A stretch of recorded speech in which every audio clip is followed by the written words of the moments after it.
Tudo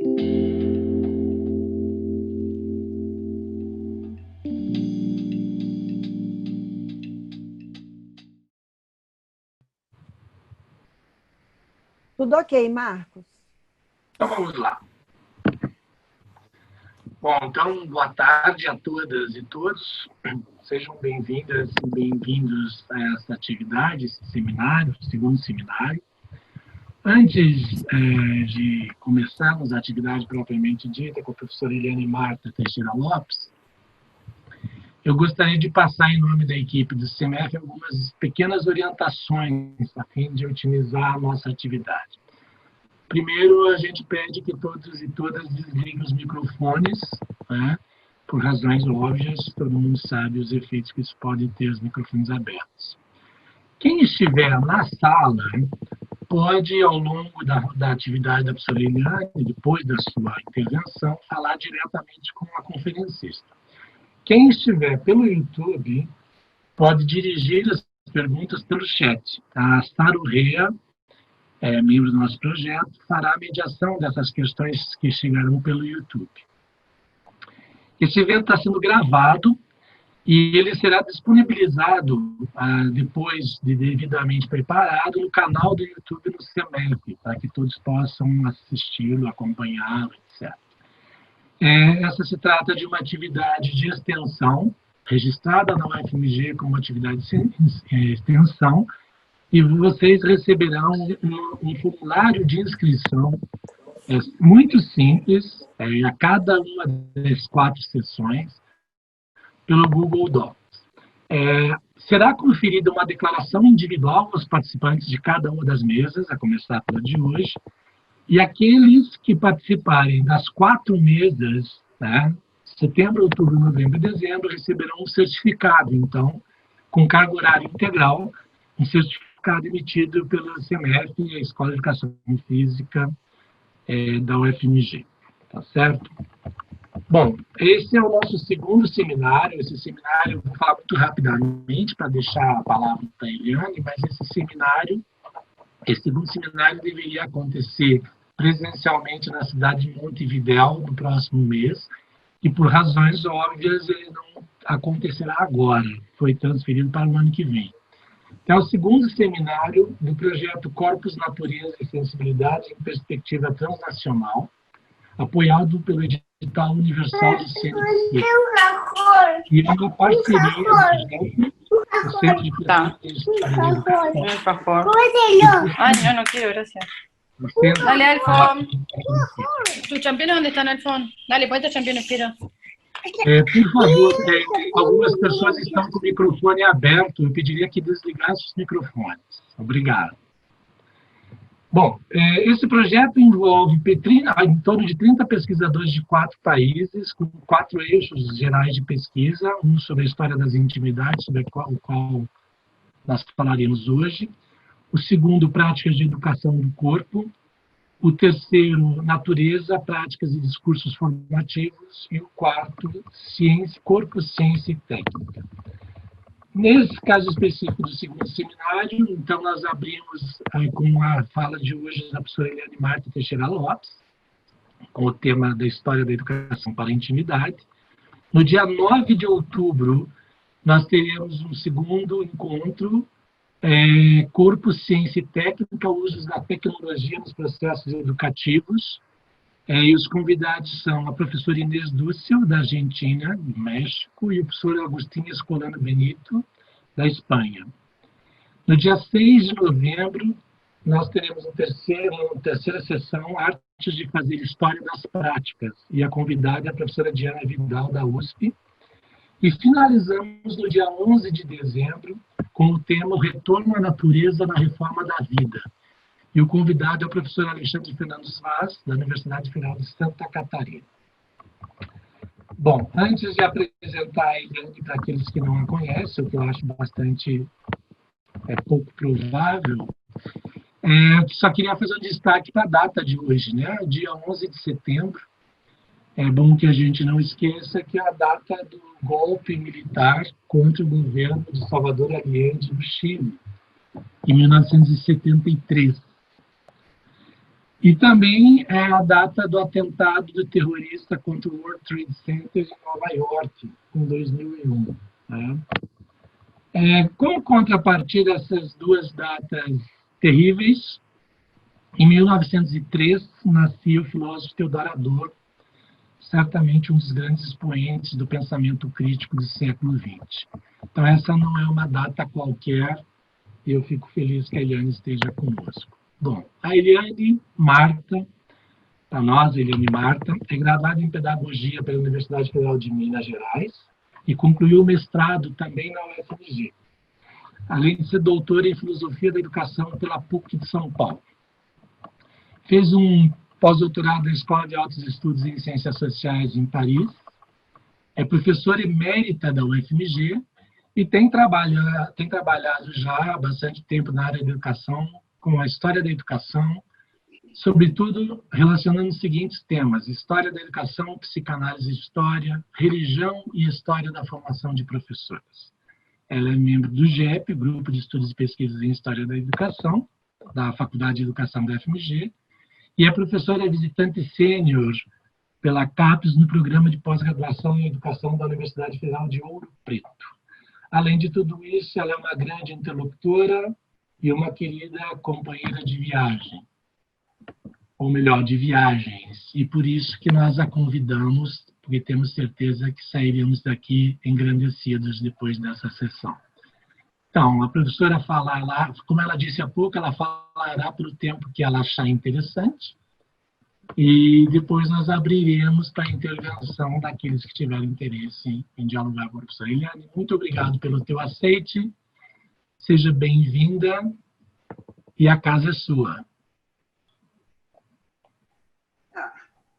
Obrigada, Marcos, por me fazer trabalhar. Eu acho que o trabalho, da forma que me chegou, o convite ao trabalho, da forma como me chegou, ele foi para mim irrecusável. Então, não por você, nem por vocês todos, mas por mim mesma. Foi a minha cabeça que explodiu. Então, eu vou passar para vocês um pouco, hoje, essa minha trajetória que o Marcos esboçou, né? Entre educação, história e psicanálise. Como tudo começou, né? Como cheguei a essa interlocução sobre o que eu faço entre história, educação e psicanálise. A psicanálise é uma experiência que, depois de passarmos por ela, é muito difícil tirar a lente com que ela nos ajuda a ver e a interpretar o mundo. Foi a partir dessa experiência, iniciada há muito tempo atrás, que a época do meu concurso para professora titular, me dei conta de que havia sido infectada por esse vírus que vinha se instalando desde a tese de doutoramento.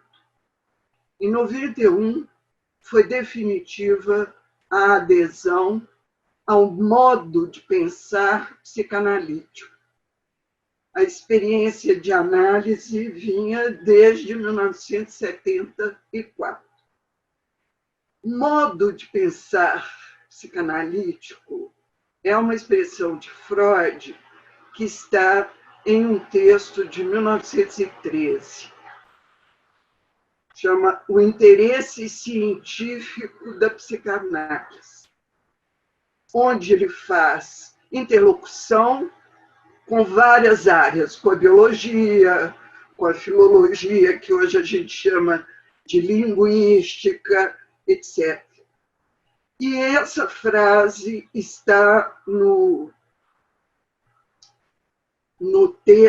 na parte que ele vai falar do interesse da psicologia, da psicanálise, do ponto de vista da história da civilização. Como vocês sabem, o momento em que Freud escreveu, as ciências, elas humanas, digamos assim, antropológicas, sociológicas, históricas, elas estavam se constituindo. Então, muitas vezes é muito contestada, ou são muito contestadas as afirmações que ele faz em torno do mal-estar da civilização, que eu acho um livro imperdível para historiadores, e sobre Michelangelo, Leonardo da Vinci, Totem e Tabu, etc. Então, nesse pequeno texto, o interesse da história da psicanálise, do ponto de vista da história da civilização, a gente pode começar por contestar a própria ideia de civilização. Mas isso nós não vamos fazer, não. Então, eu vou citar o que ele diz sobre um modo de pensar psicanalítico. A comparação entre a infância dos homens e a primitiva história das sociedades já provou sua fecundidade em diversos sentidos, ainda que seu estudo esteja apenas começando. Nesta conexão, ou seja, infância dos homens, história das sociedades, o modo de pensar psicanalítico atua como um novo instrumento de pesquisa. A aplicação de suas hipóteses à psicologia social torna possível tanto o levantamento de novos problemas como a visão das antigas sob nova luz e nos capacita a contribuir para a sua solução. Fixem-se nisso, modo de pensar psicanalítico. Na época, nós tínhamos, nós que eu falo é quem fazia essas coisas mirabolantes junto comigo, uma certa dificuldade em saber se podíamos falar em psicanálise aplicada à educação ou implicada na educação. Isso dava horas de conversa, porque estava implicada, porque está aplicada, porque nada é aplicado, enfim. Eu acho que eu me desembaracei desse falso dilema ao encontrar esse texto. O que importa é o modo de pensar psicanalítico e não fazer diagnósticos com quem sequer se sentou no divã e se adquire esse modo de pensar psicanalítico, se adquire, sobretudo, repito, sobretudo, passando pela experiência de ser analisado, analisada e, a seu tempo, com leituras e estudos. Reconheço com alegria que o grande ganho que eu tive com a psicanálise foi que a minha relação com o conhecimento, com a construção do conhecimento, mudou. A minha posição em relação ao outro ou aos outros mudou. Reconheço também que minhas buscas etimológicas fizeram com que as palavras adquirissem uma dimensão de profundidade e de amplidão. Sempre foram inseparáveis bons dicionários, sobretudo analógicos e etimológicos. Tudo aquilo que vocês estão vendo atrás de mim, em 3 prateleiras, são dicionários. Dicionário de tudo. Até que não é dicionário, virou dicionário feito na televisão do Raymond Williams. Então, eu vou dizer para vocês que houve 3 momentos iniciais na minha leitura de Freud que foram decisivos para os outros que vieram. O primeiro, no texto de 1917, que chama Uma Dificuldade no Caminho da Psicanálise, Freud nos diz que a humanidade sofreu e sofre 3 grandes golpes. O de ordem cosmológica, que é aquela em que Galileu disse: a Terra gira em torno do Sol, a Terra não é o centro do universo e a Terra é redonda, muito embora há quem duvide disso até hoje. Então, esse foi o primeiro golpe de ordem cosmológica. O segundo foi de ordem biológica, quando Darwin falou que o homem não tinha sido criado do nada. Ele obedecia, com Darwin, né? Ele obedecia a uma continuidade de criações, de transformações dos animais. E o terceiro golpe foi dado pelo próprio Freud, quando ele disse que, de ordem psicológica, quando ele disse: não somos indivíduos, pois que somos cindidos. Falamos o que não pensávamos que iríamos falar e agimos contra nossa própria vontade. Quantas vezes todos nós escutamos: professora, não era isso que eu queria dizer. Bom, mas disse. Isso tem a ver, acho, talvez, com a modernidade que vocês estudam bastante. Lendo na Folha de São Paulo outro dia, não sei se mais alguém leu, levanta a mão, é uma resenha do recém-lançado livro do filósofo brasileiro, agora com 90 anos, Arthur Janotti. O título do livro é Heidegger, Wittgenstein, Confrontos. Achei a citação de uma frase do próprio Janotti que me remeteu a esse pensamento de Freud. Diz-nos ele: tenho a impressão de ter atravessado os limites do universo inaugurado por Descartes e solidificado por Kant, em que o eu é o princípio de toda indeterminação. Quer que eu repita? Vocês querem que repita? Não. Não. Sim, é bom. É bom? Por favor. Tenho a impressão de ter atravessado os limites do universo inaugurado por Descartes e solidificado por Kant, em que o eu é o princípio de toda determinação. O eu não só não é princípio de toda determinação, mas ele não é senhor em sua própria casa, como disse Freud.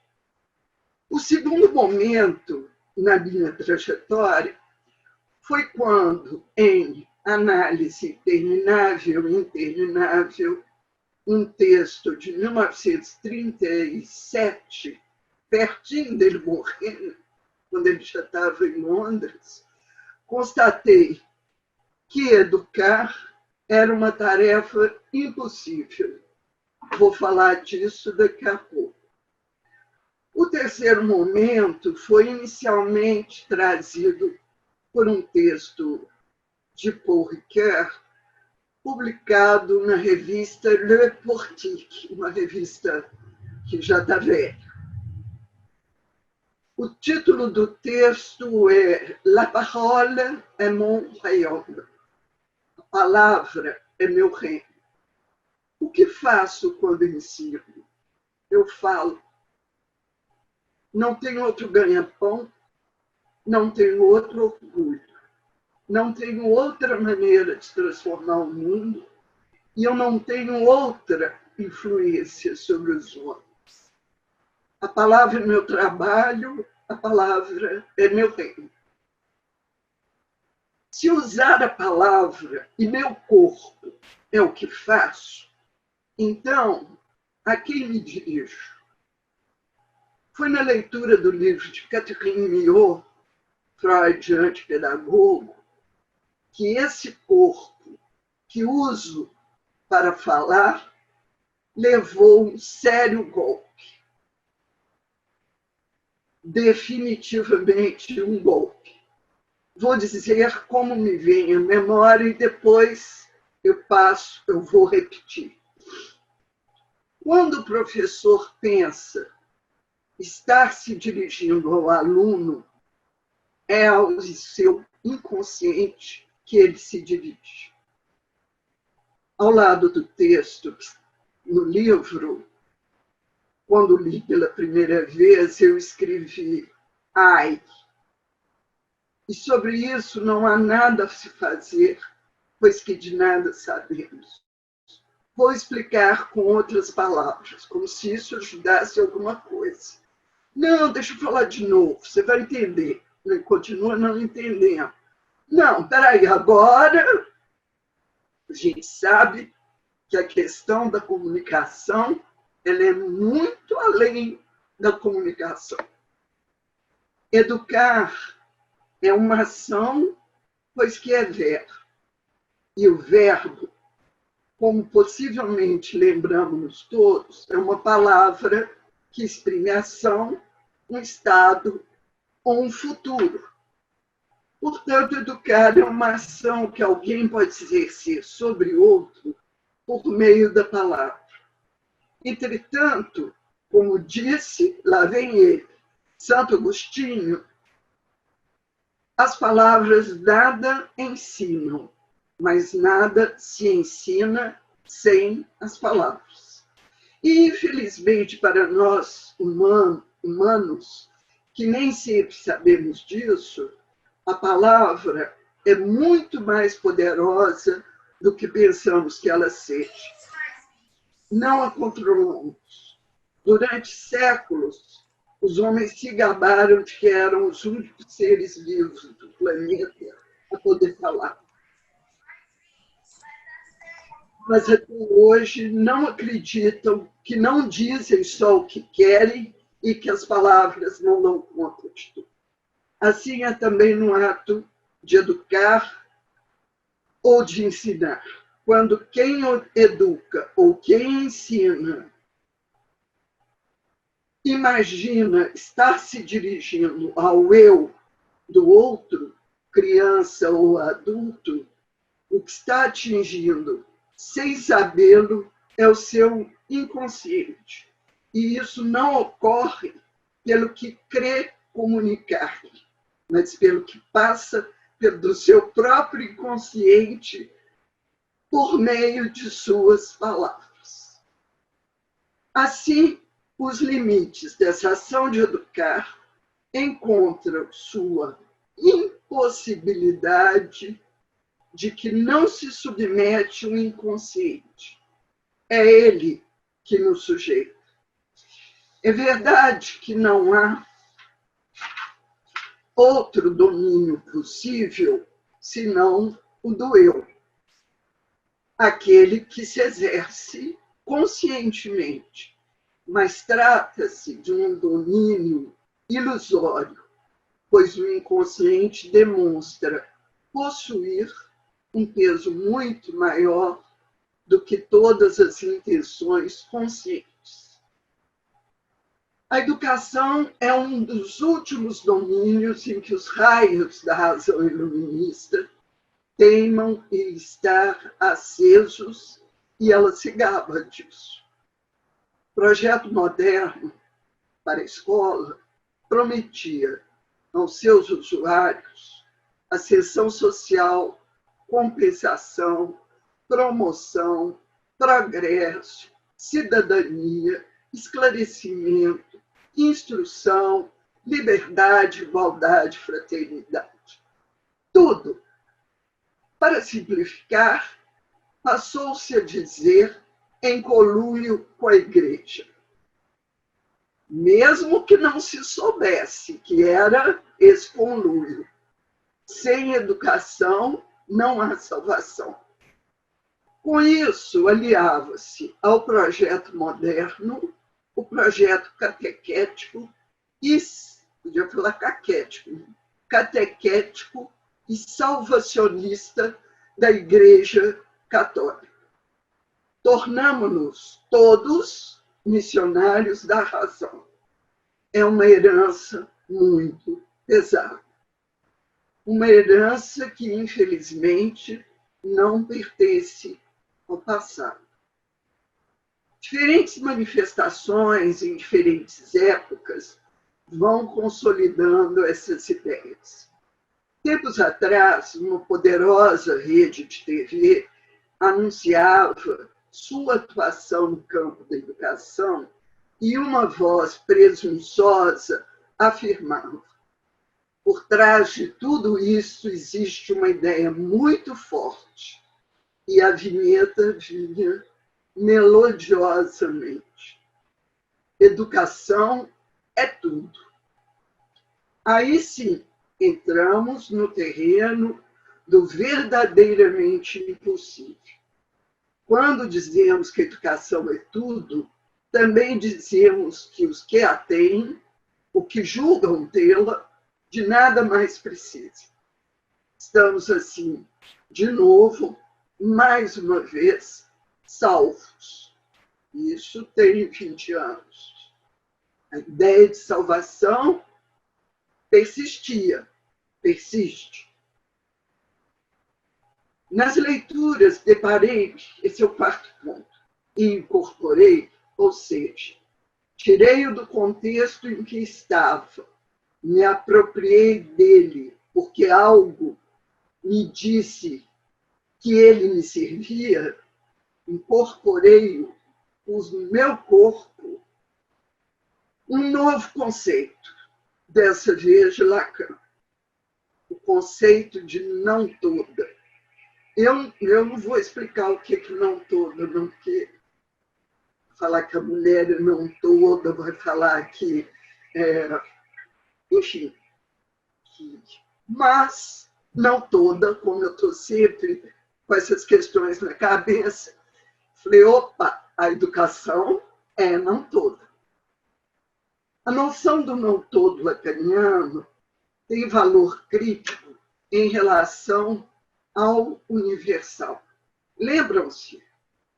Minha dissertação de mestrado foi sobre esse movimento educacional trazido, educação pública, pela Revolução Francesa. Educação universal, pública, laica, gratuita e obrigatória. Como dizia o professor Célio Garcia, de muita saudosa presença, podemos tender ao universal, mas este é mais um fracasso que devemos suportar. E lembra o poeta, os ombros carregam o peso do mundo. Tanto porque essa tendência ao universal é corroída por dentro, por meio das identificações e das identidades, para bem e para mal, lógica predicativa e lógica não predicativa. Eu sou. Não precisa ninguém me predicar de nada. Eu sou. E a lógica não predicativa, né? Eu não sou. Enfim. Para suportar o peso do mundo, é preciso ter claro que posição podemos, não estou falando lugar, estou falando de posição, o que na psicanálise é bem diferente. Que posição podemos, queremos escolhemos ou não nos submetermos ter em relação à educação. Eu posso continuar salvando a educação, acreditando que dar aula nos 3 turnos de história, bem dada, com uma didática, como é que fala isso? Esqueci. Perfeita, assim, impecável, vai fazer de todos aqueles alunos, deve ser uns 600, que me escutam, pessoas conscientes, mas, enfim, qual é a posição? A educação é essa não toda, que não cessamos de sobre ela escrever e de não escrever. A linguagem não a apreende toda e nem dá conta dela toda, mas a educação só tem a linguagem. Ela escapa ao significante mestre, que é a educação, escapa ao laço social, mas curva-se a ele, não deixando de se estabelecer, mas nem se conter em um discurso pré-estabelecido. Quando digo, apoiada em Freud, que a educação é um ofício impossível, que nada pode garantir o sucesso da educação e que é melhor não tecer ilusões em relação ao futuro, não estou dizendo que não se deva educar. A educação não é salvação, nem condenação. A educação não é tudo, a educação nem é nada. A educação é uma aposta. O jogo tem, deve, precisa ser jogado e continua. Vamos tomar agora educar como ensinar, o que efetivamente não é. Quando se educa ou quando se ensina, submetemos-nos a 2 imperativos. O imperativo da contradição. Se ensina, é que alguém está aprendendo. Mas sempre está? Sempre que se ensina a alguém, pois que ensinar pressupõe um outro, esse alguém aprende? E aprende aquilo que pretensamente está sendo ensinado?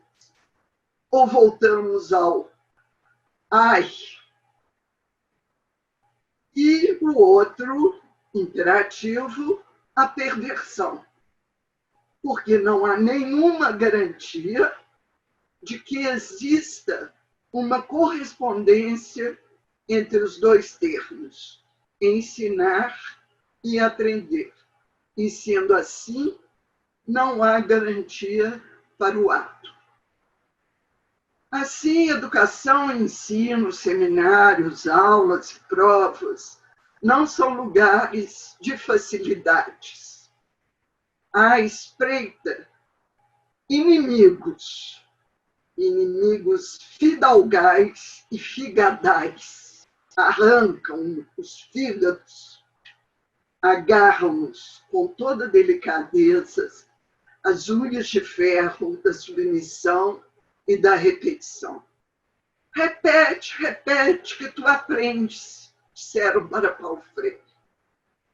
Para que a apreensão, o pavor da mudança, não invada tudo, repete-se e mantém-se o sistema.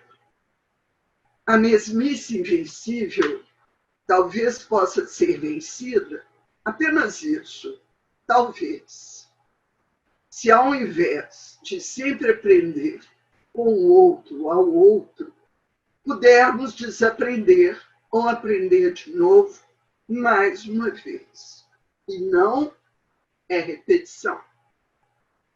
A mesmice está sempre em busca da normalidade. E o normal se é que existiu algum dia, não há mais. Tudo aí poderia ser encaixado no normal, como normal, mesmo por apertando um pouquinho para dar certo, se esvaiu. Deus, pátria, família, escola, professor, professora, aluno, aluna. Normais? Não há mais o normal. Existiu algum dia? O ideal de normalidade persegue os personagens da vida escolar. Qual ideal o presente projeta sobre o passado? Qual ideal o passado projeta sobre o presente? Quem pensaria, isso foi escrito quase que no século XX ainda, tá? Quem pensaria em escola, em cenas escolares, sem professor, sem professora, e sem eles, os alunos, as alunas, que se escondem atrás das telas. Mas em número cada vez maior, supervisoras, orientadoras, administradores e administradores, gestores, gestoras, ministros, presidentes, um batalhão de especialistas e pseudo-especialistas a dizer-nos, para uns e para outras, como dar certo. O ideal não dá trégua. Do lado do professor, da professora, está em marcha uma série de mecanismos, de atitudes, de comportamentos, de gestos e de palavras que visam a um auditor e a um auditório. Em reação, o aluno, a aluna, produzem outros comportamentos, atitudes, gestos e palavras que respondem mais ou menos violentamente às manobras mais ou menos violentas ou persuasivas do professor, da professora. A disputa entre o amor e o ódio estará sempre presente. Cada um comparece e participa munido do que tem e do que crê ter. Cada um busca despojar o outro do que tem ou do que crê ter.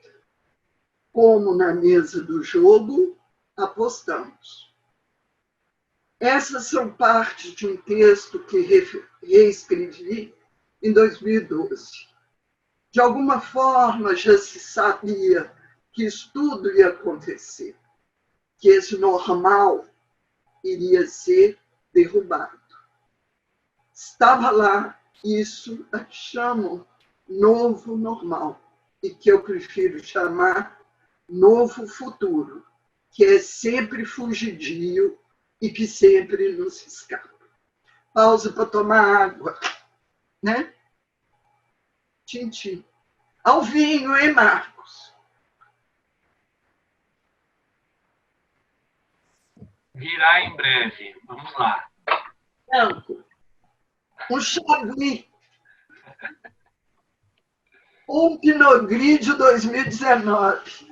Bom, bem exigente. O professor Paulo Bianchini nos acompanha, ele pode providenciar já. Tá certo.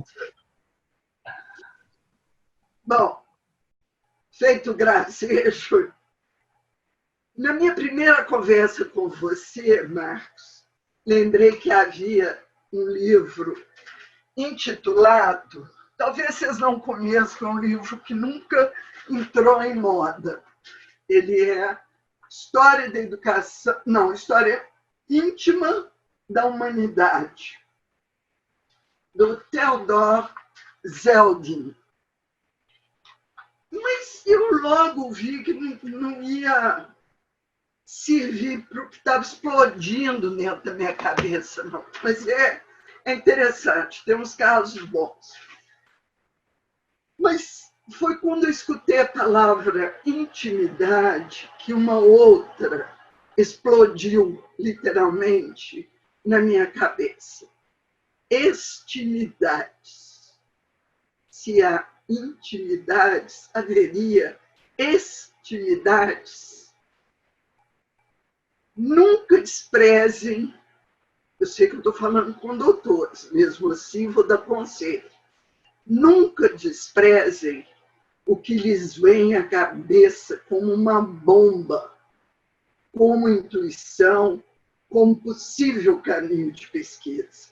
Nunca se esqueçam de que uma coisa leva a outra, e que é disso que você nada sabe que você poderá ficar sabendo. Não no plano do conhecimento, mas no plano do saber. O que seria isso que, sem eu buscasse, se oferecia a mim? Sabia que já tinha visto, ouvido essa palavra em algum momento, em algum livro. Pus-me procurar. E é nisso, é quando essa procura existe, quando essa explosão existe, e quando essa procura se inicia, que é voltado o meu agradecimento ao trabalho. Eu achei. Mas, apesar de ter achado, porque incorporei, eu posso falar muito pouco, porque eu ainda não incorporei a ponto de poder se tornar um conhecimento.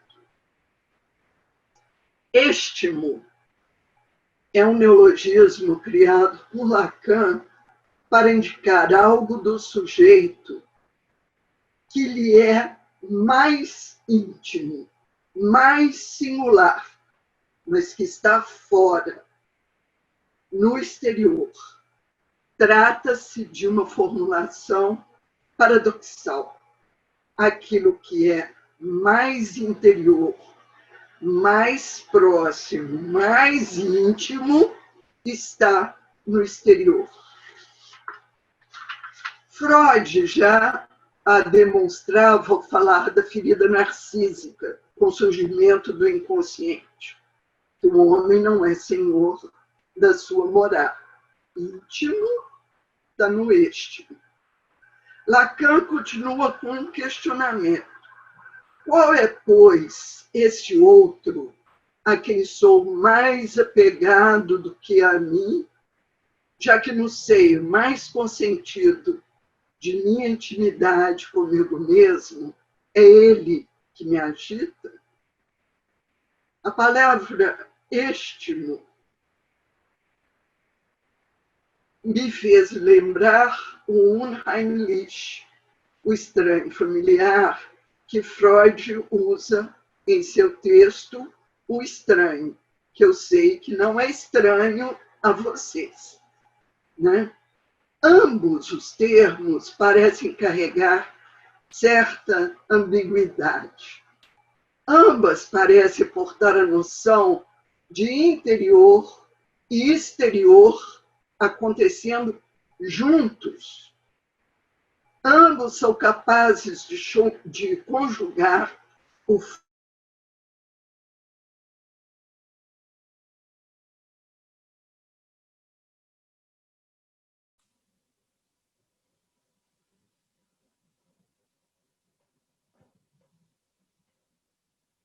Marcos, talvez avisar a Eliane, né? Que ela não deve estar sabendo que ela travou. Eu vou chamá-la aqui. Tá com sinal de redução da potência da internet.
Ela deve estar concentrada, eu estou chamando, mas...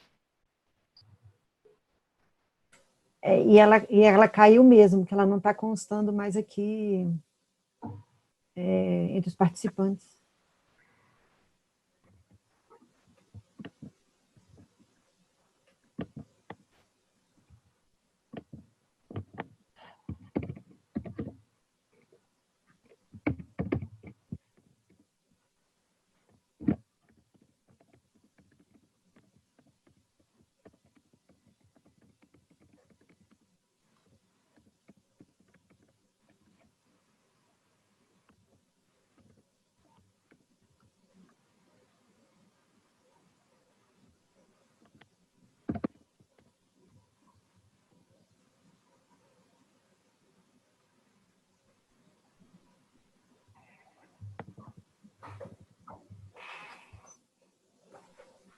Oi.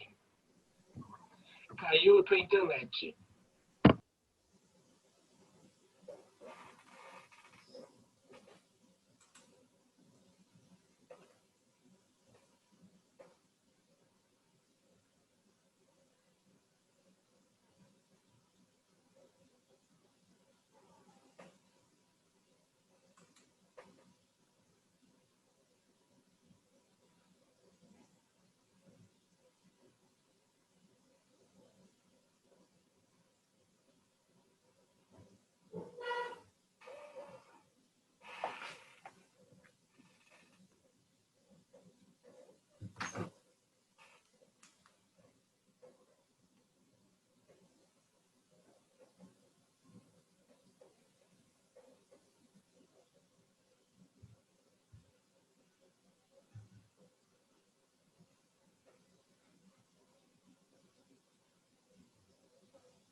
A Eliane teve uma queda de energia, de fato, mas ela já está voltando.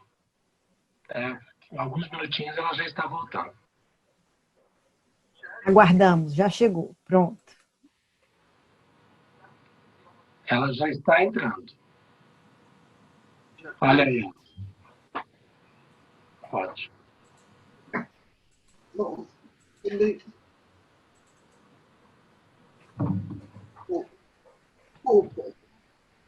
como dizíamos antes, nada é perfeito. No normal, realmente não existe. Bom, então agora eu podia pedir se o nome dela, Ana. De médios. Amanda, Ana, projeta para a gente, por favor.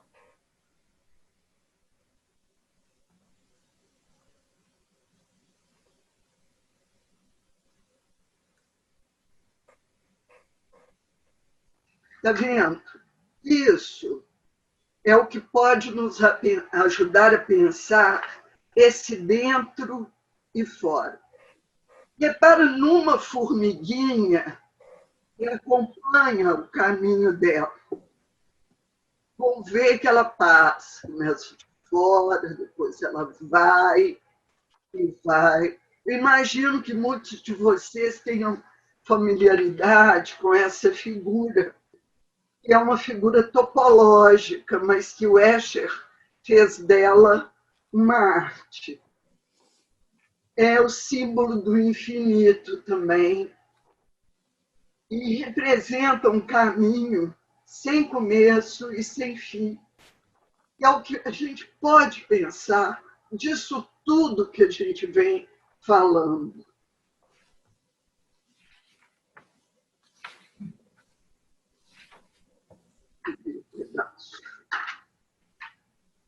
Então, a banda de Möbius, ela foi criada pelo astrônomo August Ferdinand Möbius em 1858.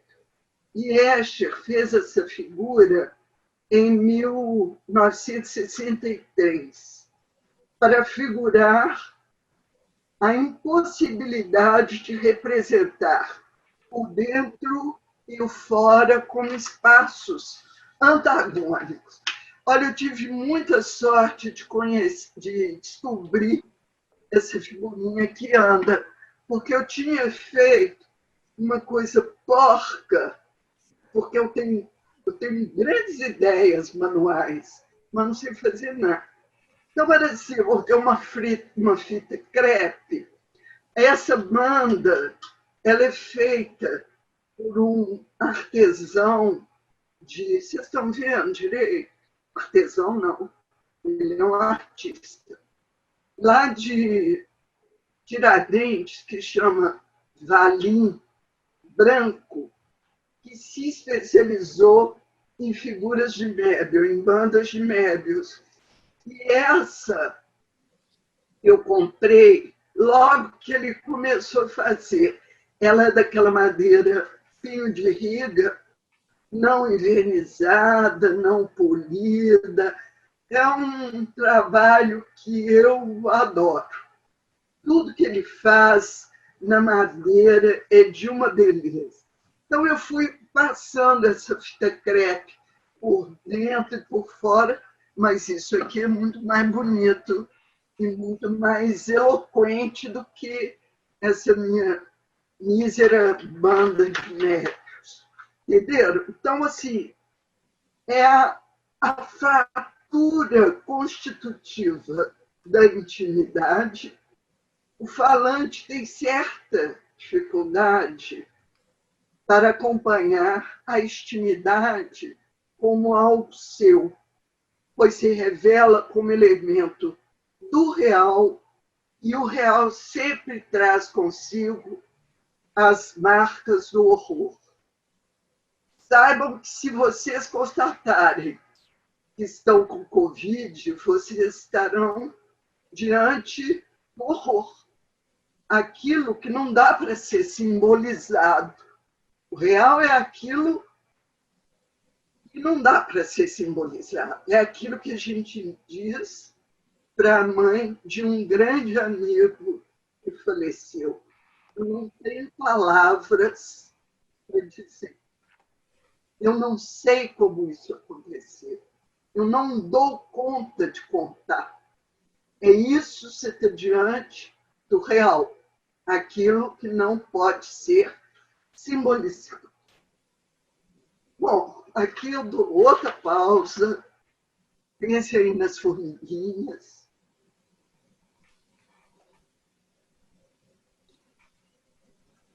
E afinal, a gente não falou da intimidade. Veja só, ou falamos.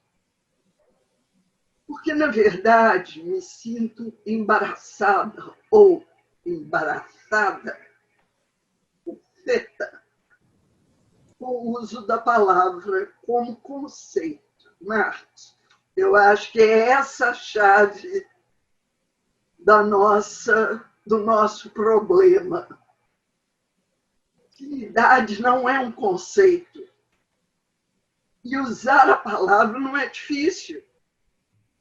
Ah, com você eu não tenho a intimidade que eu sempre sonhei. Ah, esse amigo é tão bom com ele, eu me sinto muito íntima, tenho muita intimidade. Mas usar a palavra não é difícil. Difícil é fazer dessa palavra um conceito que nos ajude a trabalhar com as questões. Mas eu tenho certeza que, como nós estamos embaraçados com Z, nós vamos sair disso na boa. Eu já estou me incluindo, Deus me livre.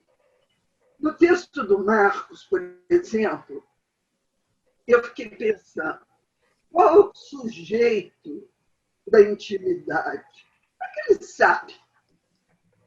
Ele tem que ter sujeito. Ele não sabe qual é o sujeito.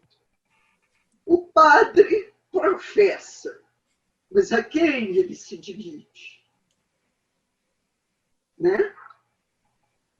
E claro que, na perspectiva da pesquisa histórica, podemos prescindir de pensar no sujeito a quem o discurso se dirige.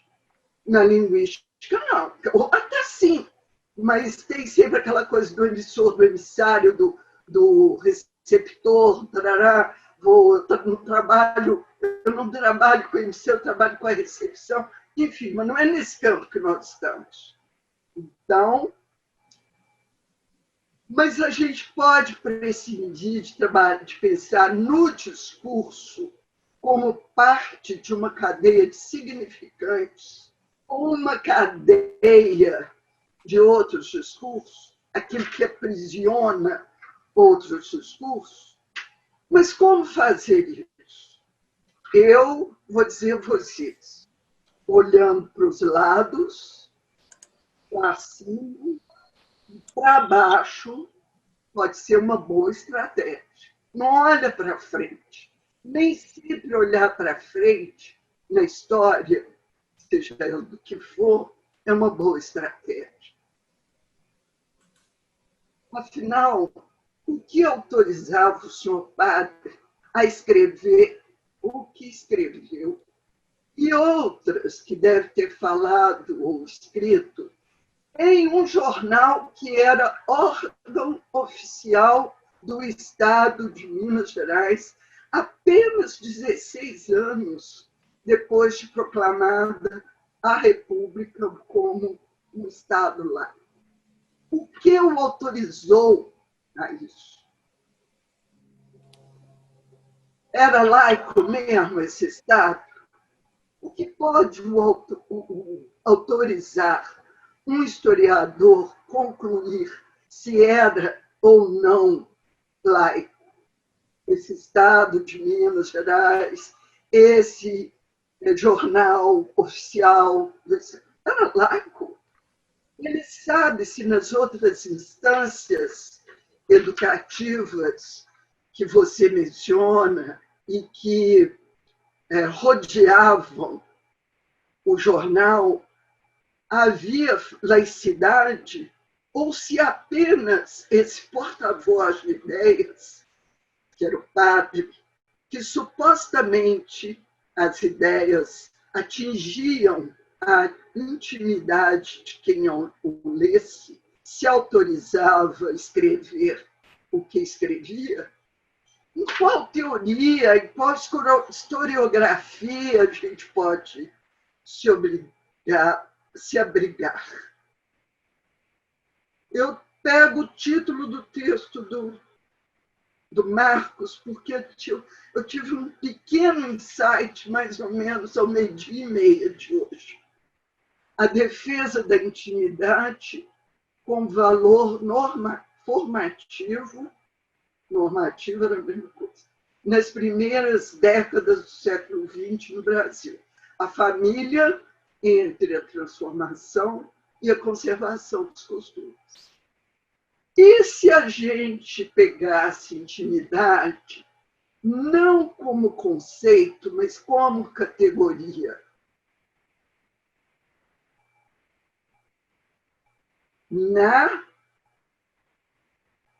Num movimento de transformação e conservação dos costumes. E é claro que quem já leu o que eu escrevi sabe, Santo Agostinho entrou como um coadjuvante, mas eu não consigo deixar de pensar que a história das mentalidades pode ajudar vocês bastante a descobrir esse entorno. É tudo.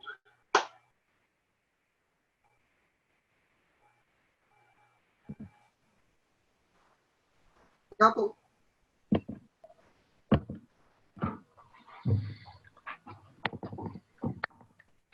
Muito bem, Eliane. Olha, só posso agradecer a tua disponibilidade de fazer esse percurso tão sensível conosco, que não me surpreende. E vou imediatamente abrir aqui a conversa com os colegas. São várias pessoas que estão nessa sala hoje, né? muito bom, tanta gente assim, somos quase 50 pessoas, além das pessoas que estão acompanhando pelo YouTube. Então, como eu já tive uma oportunidade por semanas de debater com a Eliane algumas das coisas, e ela é leitora do meu texto, tive esse privilégio de poder ler o texto que vocês conhecerão em breve. Ela já leu e fez um comentário agora, e ela já tinha feito outras críticas a ele. Eu queria abrir, primeiramente, para todas vocês, Eliane, pode dizer. É que eu li o resumo dos outros textos que você me mandou. Então, se alguém se identificar e tal, eu posso achar alguma coisa que preste. Agora, realmente, para uma professora emérita, aposentada há mais de 20 anos, ficar feliz com esse encontro, sabe? Porque eu vejo grupos na faculdade, principalmente os do GEP, há outros, eu sei, mas não vou falar não, eu gosto do GEP. Mas tão bom, sabe? Com tanta seriedade, realmente se dispondo a debater as questões, realmente tentando aprofundar aquilo que enfim, as fontes documentais mostraram, indo numa teoria muito consistente. Então, eu fico super feliz. Pensar que tem 50 pessoas aí, que eu não preciso mandar ninguém calar a boca, falar assim, ô fulano, vai conversar lá fora, como a gente faz numa aula ao vivo. Outro dia eu entrei numa live assim, que eu adorei, porque normalmente eram pessoas que, ao vivo, pessoalmente, dispersavam muito na leitura do texto. E quando é assim, o foco é a palavra. Então, passo a vocês agora, sem interrupção, a palavra.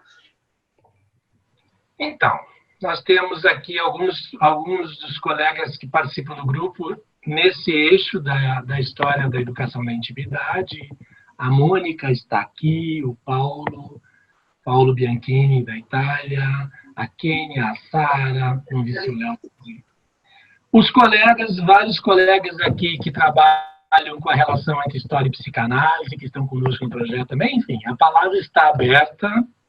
Lembro apenas que aqueles que estão nos acompanhando pelo YouTube podem fazer suas questões pelo chat. A Sara Leia, que está aqui conosco, vai transmitir essas questões para a professora Eliane Marta.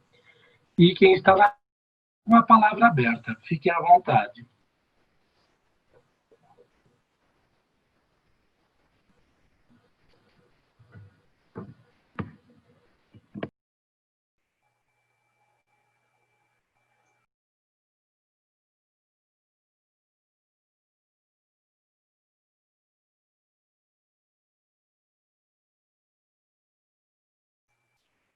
Marcos, quem sabe você anima o programa? Por 50 minutos. Ótimo. Então, eu vou começar, então, já que ninguém se manifestou por enquanto. É interessante, Eliane, você fazer esse percurso, um percurso, para mim, estranho, no sentido de que não conheço, né, ou desconhecido, por assim dizer, essa ambiguidade que você notou, porque depois de uma das nossas primeiras conversas, e você me falou sobre isso, e eu já tinha feito uma busca sobre o sentido etimológico da intimidade, né?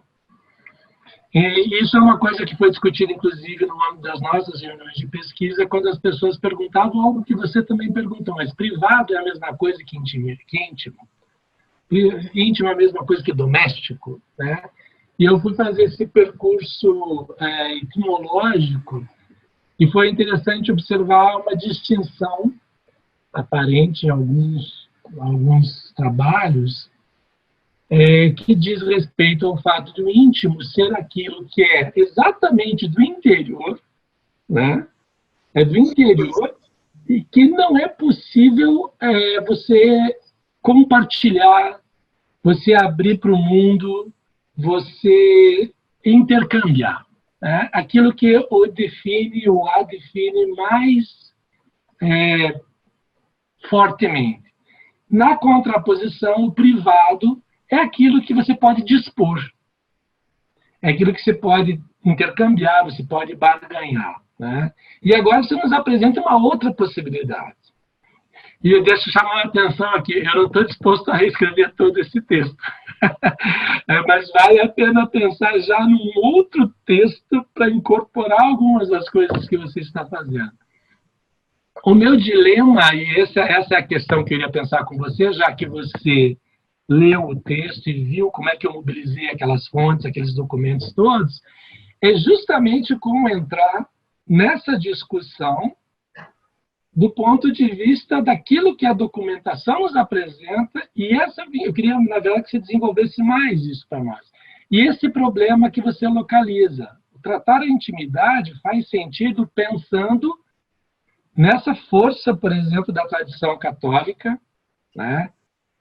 Pensando num Estado que não é laico, plenamente laico, embora se proclame laico. E aí a questão é como, que consequência pode tirar disso, operando com o registro documental, entende? Não sei se fica claro. Quando você começa dizendo sobre um modo psicanalítico de pensar, né, eu não tenho condições de dizer qual é isso para trabalhar do ponto de vista da história. Claro, quando você chama a atenção para o estado das mentalidades, isso fica um pouco mais claro. Mas esse é o desafio. O meu grande desafio diante desse tema, e tenho compartilhado isso com os colegas, é possível seguir fazendo isso? Porque eu acho, a professora Ana Galvão está aqui conosco, como professora de metodologia, ela pode me puxar a orelha. Eu acho que uma das coisas boas de um projeto de pesquisa é, inclusive, chegar ao fim e dizer assim, não é possível fazer isso. Isso não é viável. A gente não tem coragem de fazer isso porque nós não temos uma tradição que faz isso, porque nós somos premidos pela lógica do sucesso naquilo que a gente faz, né? Então, eu queria te ouvir um pouco mais sobre isso. Eu vou falar só um pouquinho e vou passar a palavra para a Ana Galvão. Isso aqui não nasceu assim. Isso era uma banda reta. O que houve foi uma torção. É graças à torção que o dentro está fora e o fora está dentro. Tá? Bom, dito isso, eu acho a sua fonte documental muito boa. E acho que fontes documentais são preciosas. Mas eu acho o texto lacunar. Você afirma que o Estado não é laico, ou pretensamente laico, mas isso não está aqui, não. Você não tem onde se apoiar em fonte alguma para dizer isso. A única coisa que você pode dizer é que há um padre e que, portanto, esse título o faz pensar que é da Igreja Católica e que você conhece algumas coisas referentes à Igreja Católica. Mais nada. Isso aqui não te permite. Quando eu falo em história das mentalidades, o que eu quero... E assim, não faz outro texto, não. Não faz. Não. Eu acho que quando a gente faz outra coisa, a gente tem um sentimento de perda muito grande. E não vale a pena isso. Vai juntando. Vai juntando. Tá? Então, assim, e eu acho que assim, o entorno do padre e do que o padre escreveu, e acha que alguém escutou, também não. Primeiro, que esse órgão oficial era dirigido só ao funcionalismo público. Ele não era vendido em banca, nem nada disso. Então, assim, é isso que eu quis dizer. Mas nenhuma... Ana, e vai me bater. Eu não vou falar, não, gente. Eu não li o texto, eu não estou convocada para essa conversa, não. Depois eu posso entrar nela, mas agora não, tá bom? Eu estou só aqui ouvindo e vendo. Marcos, Paulo Bianchini, posso? por favor. Claro. Peço, antes de tudo, desculpa para o meu português, que não é muito compreensível. Então, Meu italiano é tão incompreensível quanto o seu português. Então, falamos outra língua, francês, não sei. Não, agradeço muito, a sua fala foi muito interessante. Eu acho que a cabeça de todos explodiu com muitas ideias, muitos estímulos que hemos recebido. Porque me impressionaram muitas coisas. Então, agradeço uma vez mais. Mas a coisa que mais me impressionou é como o Marcos também dizia, o tema que a intimidade não é um conceito, né? E a etimologia, como historiador da história moderna, a etimologia para mim é muito importante. Então, tanto que você falava, consultei o dicionário de latim. E, na verdade, não existe intimitas. Não existe um conceito. Não existia. Existe intimus. Intimum ou interior. Não? Intimus, o que pertence à intimidade. Isso significa, uma vez mais, exatamente como você explicou, que a intimidade não é um conceito, e, sobretudo, que é algo que muda, né? que se transforma continuamente, que, na verdade, os latinos não tinham intimidade porque não tinham a palavra. Não, eu acho que sim, né? Mas não sabiam, não existia esse conceito. Nós hemos criado esse conceito, que é um conceito muito bem fluido, né? Para os historiadores, é muito complicado trabalhar com um tema, com um não conceito, né?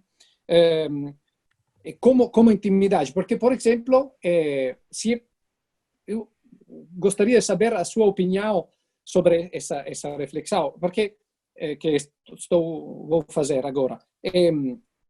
Para estudar a intimidade, como não é um conceito, e como é no interior, não é? Esse interior que não se pode nunca atingir. Obrigado, uma vez mais. Só podemos estudar através da exterioridade. Ou pode ser através desse conceito muito interessante que quero aprofundar, da extimidade, né, de Lacan, que me parece muito complicado, mas muito interessante, que pode nos ajudar. Então, me parece que a única maneira de estudar a intimidade, se existe, é através da exterioridade, das práticas, né? Das práticas que mostram ou parecem mostrar o mundo interior de uma época, né? De uma parte da época, das mulheres, dos pais, dos filhos, não sei, mas que é um paradoxo, não? Me parece um paradoxo. Podemos estudar a intimidade através das práticas fundadas na exterioridade? Não sei se é claro a pergunta, é um pouco louca, mas... Eliane, legal, obrigado, Paulo. Nós temos também o professor César querendo fazer uma pergunta. Pode ser? Podemos fazer assim 3 perguntinhas? Não, senão a velhinha embaraça tudo. Deixa eu falar com o Paulo. Tá bom, então, César, você entra na sequência, tá? É o seguinte, Paulo, que bom que você gostou de que eu trouxesse esse conceito de intimidade. Então, eu acho que se a gente pegasse o padre, a intimidade do padre, ao dizer o que ele diz e de onde ele diz, e aí a gente podia pensar em lugar social, e que ele diz para uma sociedade de funcionários públicos, a maioria deles, em 1913, vinda de Ouro Preto para cá, aí eu acho que a gente ia ter um banquete. Porque as encíclicas dessa época, todas convocavam a isso. Ele não estava inventando porque ele era perverso, malvado, nada disso. Ele era fruto do tempo dele. E eu não sei se eu tenho ainda, ou se eu dei para alguém, talvez para a Mônica, não sei. Eu tinha essas encíclicas todas copiadas, porque na biblioteca da Universidade Católica tem isso aqui em Belo Horizonte. Então, assim, eu acho isso muito rico, porque tem que ter um sujeito. Como é que não tem um sujeito?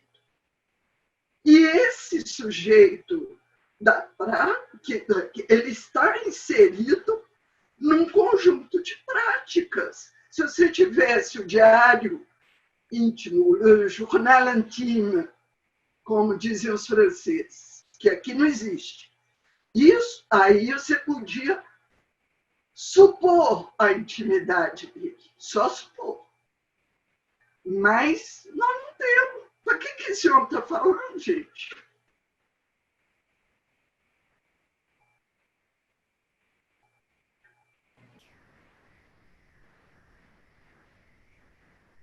Paulo. Desculpa. Desculpa. Não, entendo muito mal. Do que eu falei? Não, muito obrigado, muito obrigado. Ah, ok. Então, estava escrevendo. Tá bom. Muito César, obrigado. Nada. Depois do César, desculpe, César, depois do César, a Sara já fez aí uma série de... As pessoas estão escrevendo para o chat do YouTube. Daí ela vai dirigir as perguntas à professora Iliane. César, por favor. Olá, professora, tudo bem? Meu nome é César.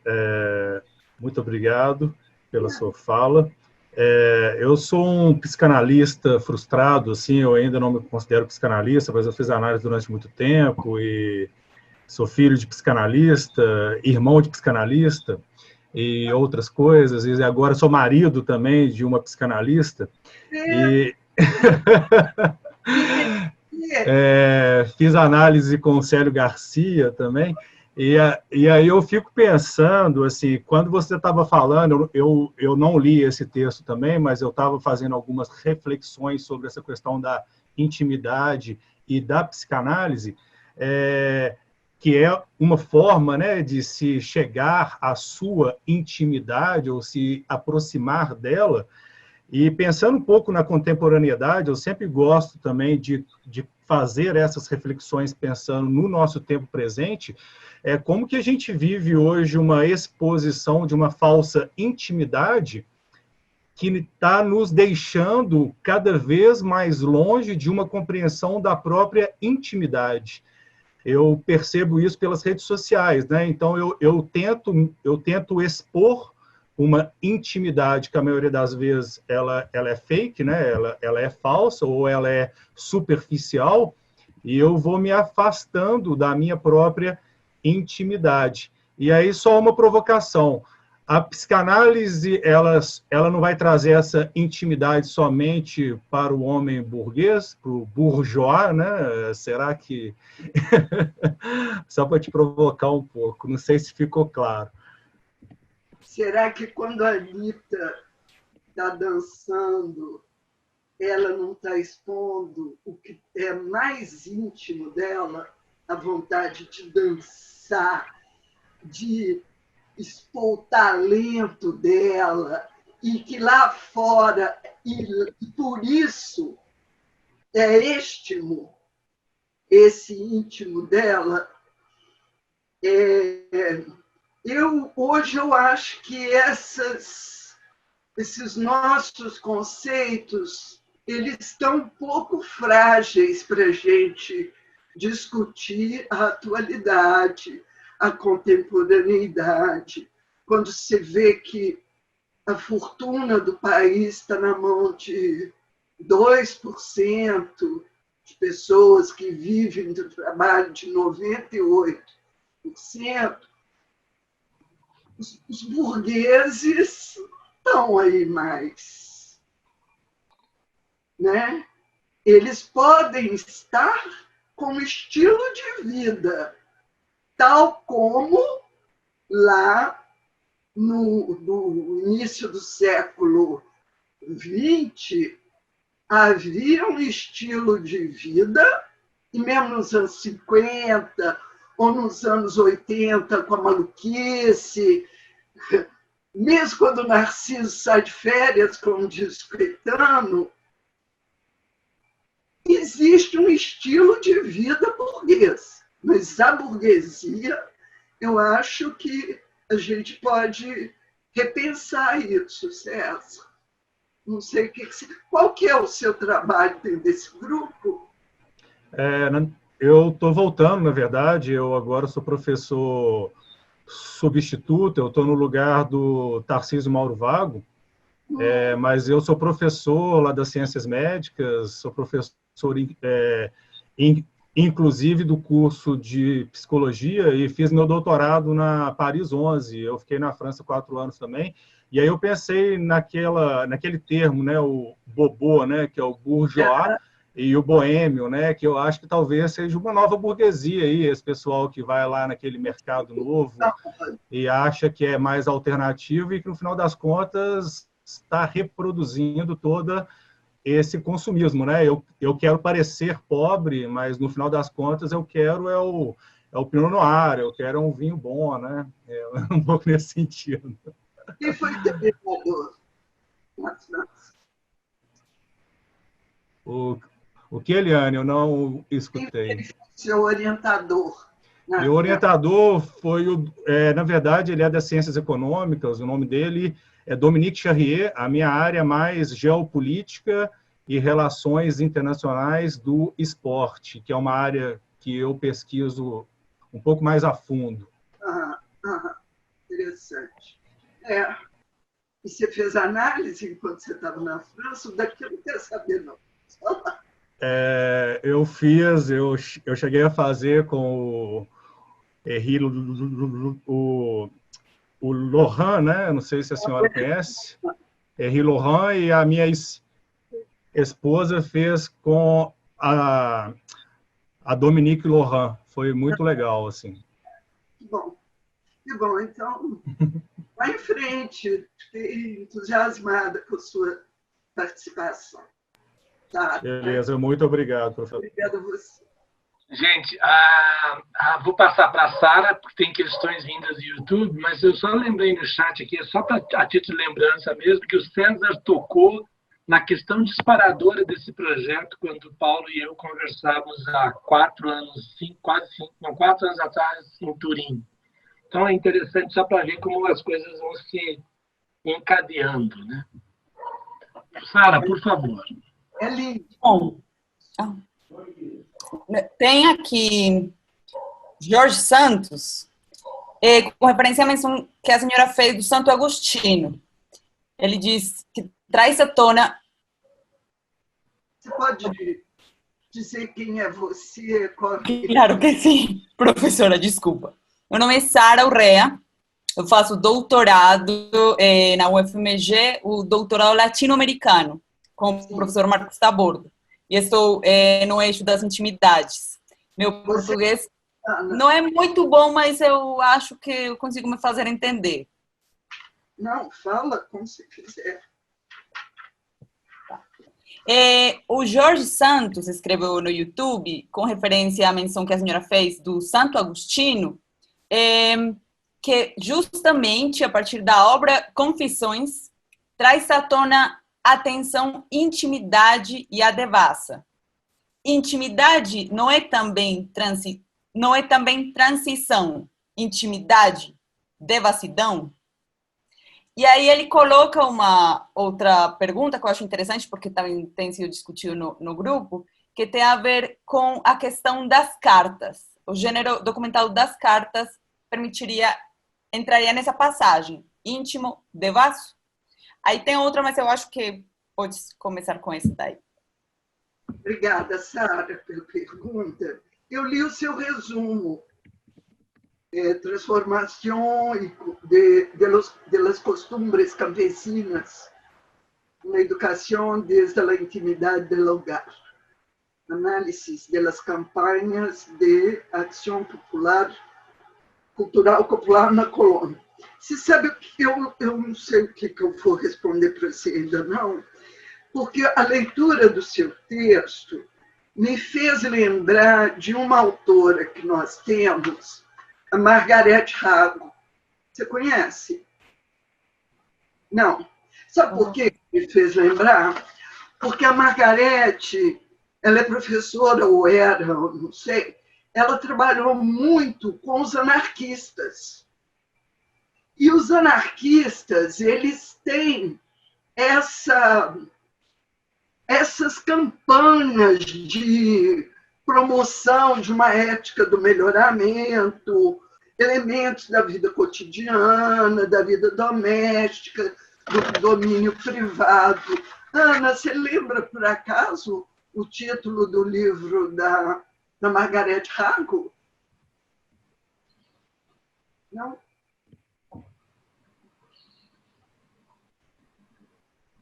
Mas eu posso perguntar depois. Margarete, que eu vou procurar também. Ela tem um livro que marcou muito o feminismo e a história da educação das mulheres nos anos 80, final de 80, início de 90, que chama Do Cabaré ao Lar, que é muito interessante. Mas ela tem um estudo sobre uma anarquista uruguaia. É um livro que foi traduzido, Lucia, eu não me lembro, o livro está aqui em algum lugar, mas eu devia ter procurado antes para te falar. Mas no Lattes dela, certamente você vai achar todas essas referências. Então, assim, me fez lembrar um modo de organização, a interveniência no cultural e no doméstico que o seu objeto de pesquisa traz, me fez lembrar muito a ação dos anarquistas como transformadores de cultura, ou pretensos, né? E intervenientes, e deve saber disso também ao Paulo. Mas, enfim, o que você perguntou mesmo? Ótimo, obrigada, professora. É a partir do texto que a senhora leu, eu não sabia, mas eu trouxe a pergunta do Jorge Santos, mas eu gostaria depois de aprofundar a discussão sobre isso que a senhora falou. Não vou sumir. O Jorge Santos estava falando sobre, a partir da menção que a senhora fez do Santo Agostinho. Ah, tá. Tá certo. Sobre a questão da intimidade e devassidão. Sim, o meu Santo Agostinho é o Santo Agostinho do De Magistro, que é o Santo Agostinho que fala mais diretamente sobre educação, né? Mas nas confissões... Não, mas é que Santo Agostinho foi um devasso mesmo, né? A vida de juventude, de jovem, adolescente, etc., ele era um levaço. Ele fez um filho numa mulher, depois largou o filho para lá, depois queria tomar o filho dessa mulher. Existe um romance interessante sobre ficção, mas muito bem fundamentado, sobre o que disse a mãe do Adeodato, que era o filho de Santo Agostinho. Como que a Mônica, que virou santa depois que morreu, interferiu naquela história do Santo Agostinho, com uma mulher prostituta, tarará. É um livro muito... É um romance, uma ficção, mas é interessante. E essa coisa eu não saberia dizer nada além do que eu estou dizendo. Tá bom. Eu vou aproveitar a segunda... A intimidade e a devassidão, fora o nome da cerveja devassa, é de cada um. No máximo. Tá bom. Saber quantos.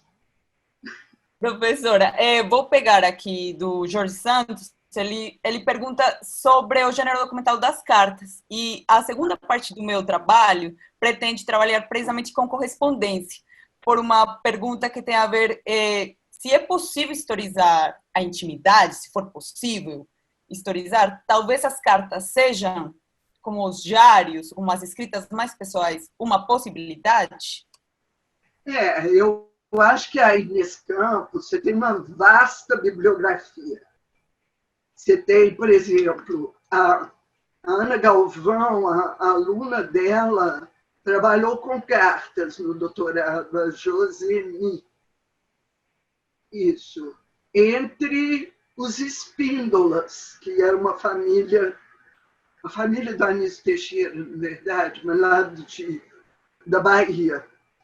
Mas, por exemplo, todas as cartas que estão publicadas, entre o Mário de Andrade e o Drummond, entre o Mário de Andrade, todas são precedidas de estudos críticos, e é mais na teoria literária que você vai achar uma bibliografia, tá? Eu gosto muito. Agora, tudo que a gente não escreve tudo na carta, imagina. Você já escreveu? Então, é loucura a gente pensar que alguém vai escrever nas cartas para ficar registrado para sempre a sua intimidade. Você pode ler nas entrelinhas. Então, isso depende muito do que você tem em mãos para trabalhar, né?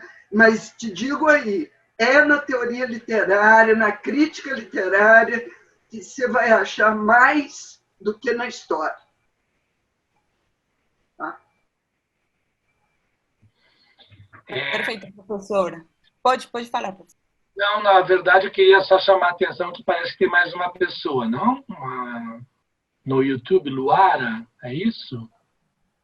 É aqui, eu já ia pegar aqui a pergunta da Luara.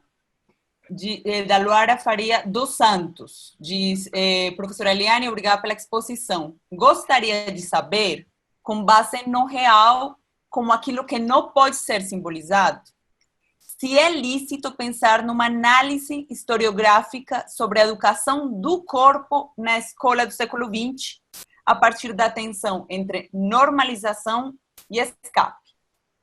Essa é a pergunta da Luara. Gente, educação do corpo no século XX.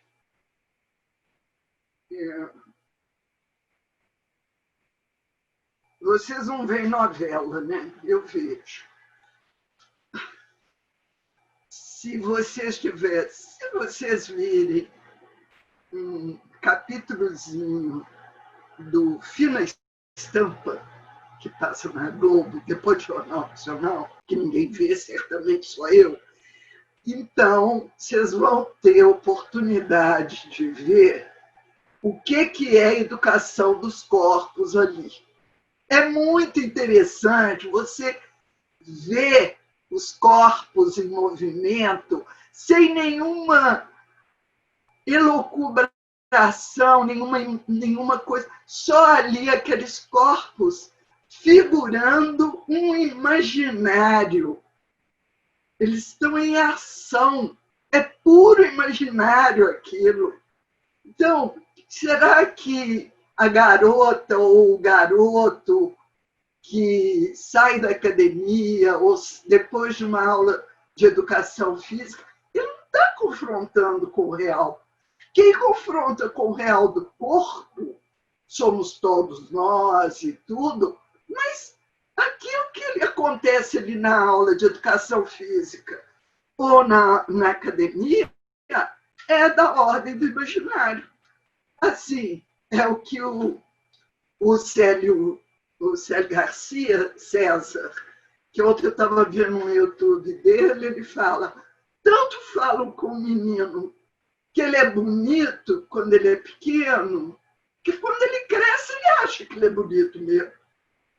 Tanto falam com o menino que ele é burro mesmo. Acredita naquilo, que aquilo começa a fazer parte do imaginário dele. Então, assim, o real do corpo é um negócio complicado na psicanálise e eu não sei.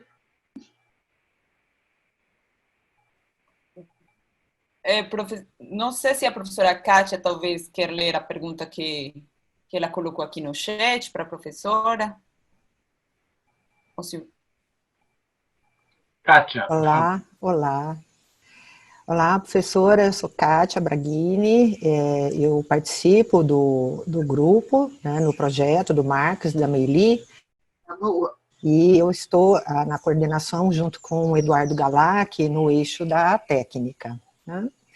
E ouvindo, né, a sua fala, eu fiquei um pouco motivada a respeito, né, do anúncio do Marcos sobre se é possível captar a intimidade ou não, e como pensar isso, e amarrei quando você falou na possibilidade de entendê-la como uma categoria, não como uma perseguição ou a constituição de um conceito, mas de uma categoria de análise, né?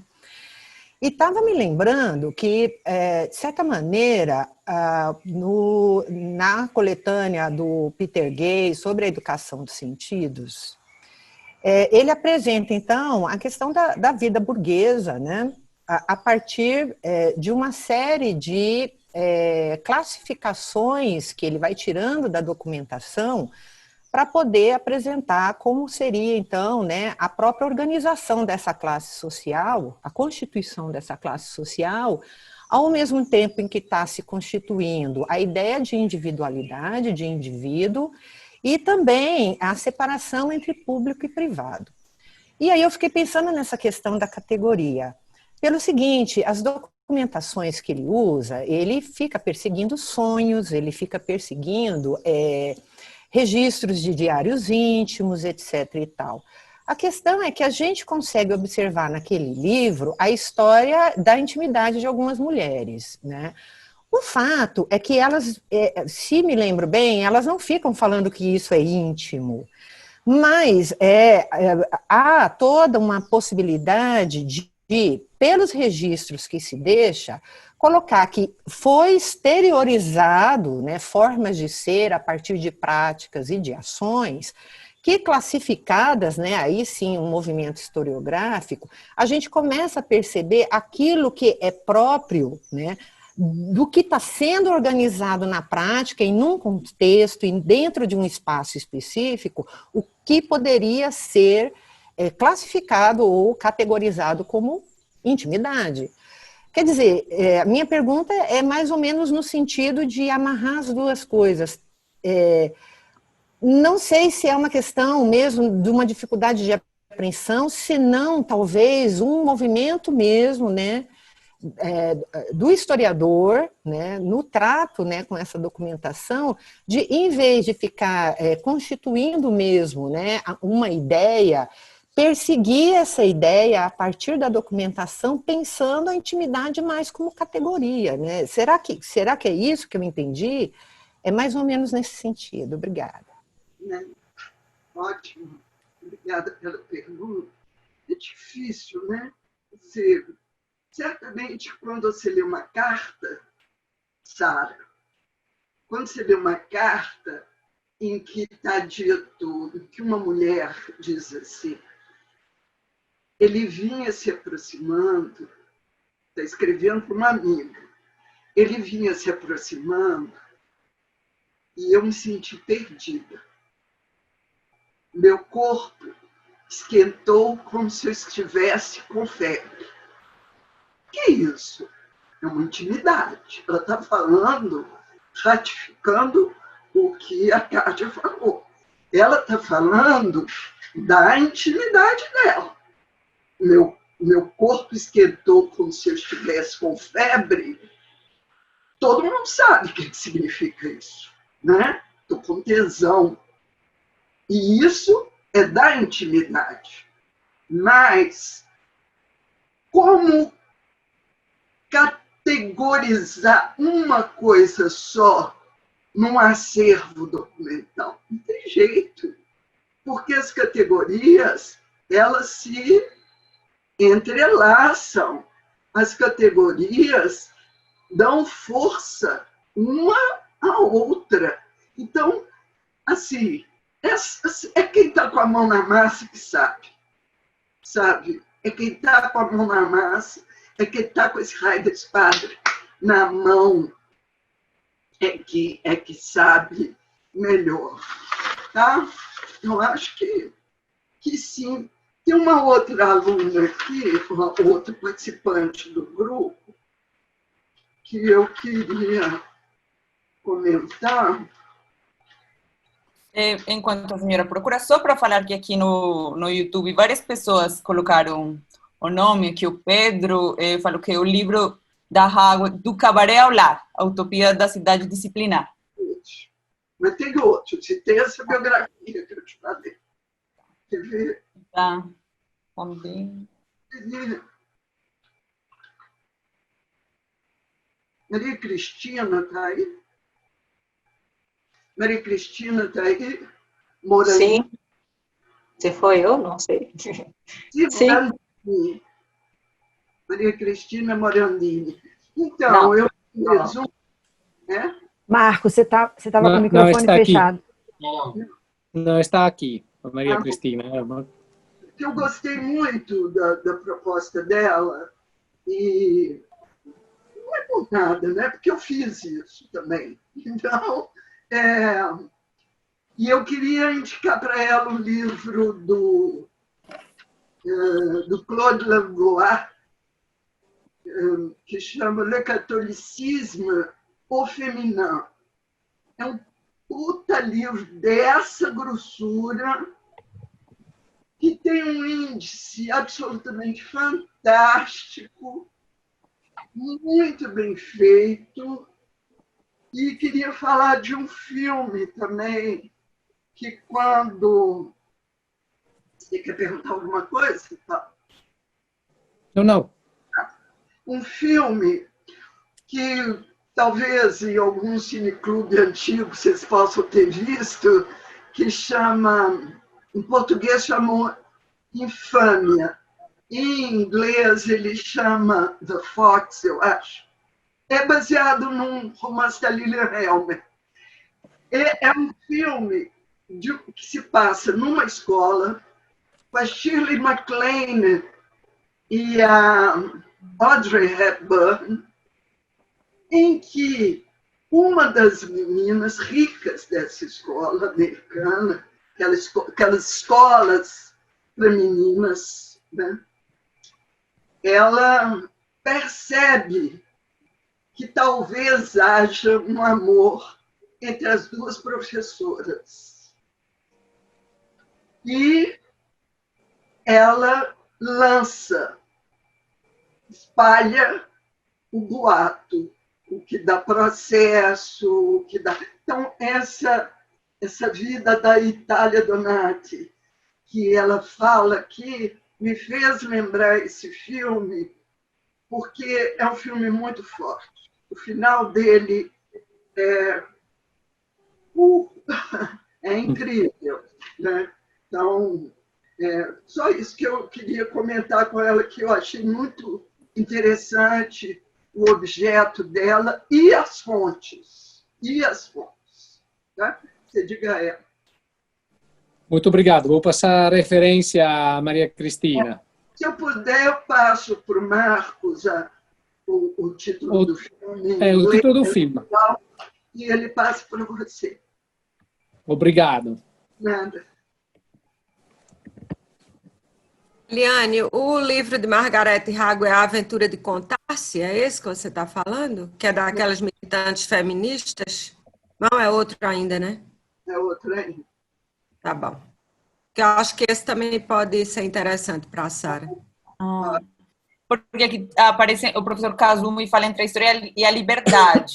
Luci Fabbri, o anarquismo contemporâneo. E outro é o Leonardo Gomes, que é entre o anarquismo e o feminismo. Maria Lacerda de Moura e Luci Fabbri. Pode ser esse, mas não é esse. É só uma biografia. Eu vou achar.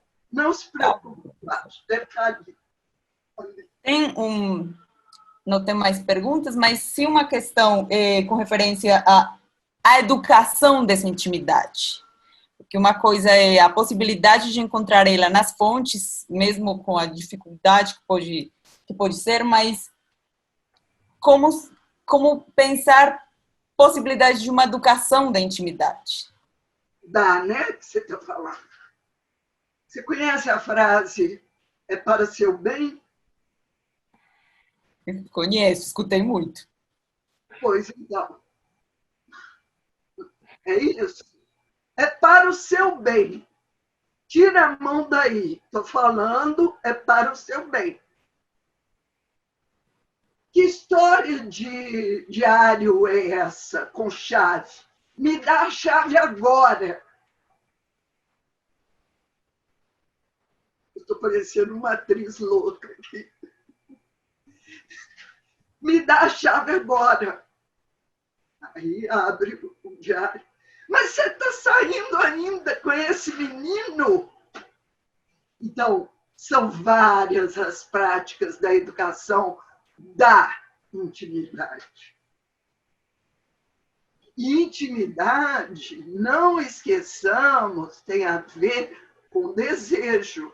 Não necessariamente com desejo sexual ou sexualizado, com o desejo, que é o mais íntimo do sujeito, que está lá no estimo. Ele não sabe, mas ele é isso. Imagina se não foi por isso que eu me movimentei tanto, para ficar aqui falando como a Ana Magnani em Lavoir Manner. Paulo, ninguém mais lembra desse filme. Todo mundo fala no livro, no filme do Almodóvar. Mas o do Rossellini, com a Ana Magnani, que foi uma coisa estupenda, ninguém fala mais. Ô dó. Que bom que eu vi esse filme. Teria que ser obrigatório. Não é? Teria que ser obrigatório, né? Nas escolas secundárias, pelo menos. Eu tive sorte de pegar um festival Rossellini quando eu morava em Paris. Então, no Shampoo, no Cine Shampoo, ali da Rue des Victoires. Então, eu vi muitos filmes do Rossellini nessa época. E a Lavoir Manner, Ana Magnani, foi um presente. Foi inesquecível. Maravilha. Maravilha. Pessoal, Chega, Marcos. não, a minha questão é justamente essa. São quase 4 horas, né? Quase 16 horas. Então, eu quero saber se a Sara tem ainda uma última questão para a Eliane, para a gente também É a última. Ela não vai falar comigo nunca mais. Tem? Hoje? Uma questão agora. Depois ela continua papeando aqui. Sara, tem alguém que tenha formulado mais alguma questão? Não, aqui não aparecem mais perguntas. Eu quero falar uma coisa, Kênia, sobre o título do seu trabalho, Kênia. Você dá um spoiler no título. Reparou? Você fala assim...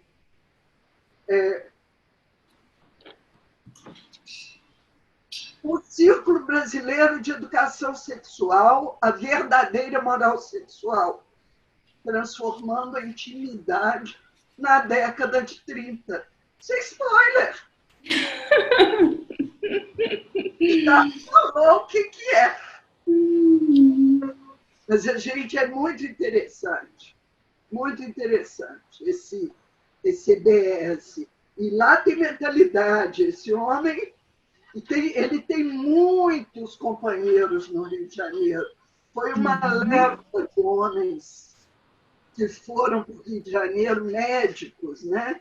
O Nina Rodrigues, o Adriano Peixoto e outros que foram e que faziam muitas coisas em torno da questão que você coloca. Não era brincadeira, não.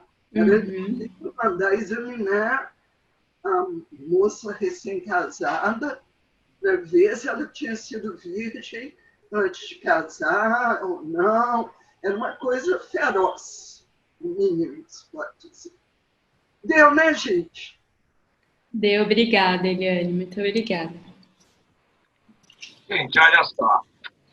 O que eu posso fazer é agradecer imensamente a Eliane, a disponibilidade, como já disse, primeiro de aceitar o convite, ler o texto, formular um argumento, trazer aqui uma intervenção, mais uma vez, muito estimulante. Então, Eliane, 1000 beijos, porque um é pouco, 1000 beijos, agradeço muito você, e você bota mais um vinho na conta. Agora eu vou falar, se vocês forem para o Uruguai ou para a Itália e não me convidarem, eu vou ficar magoada.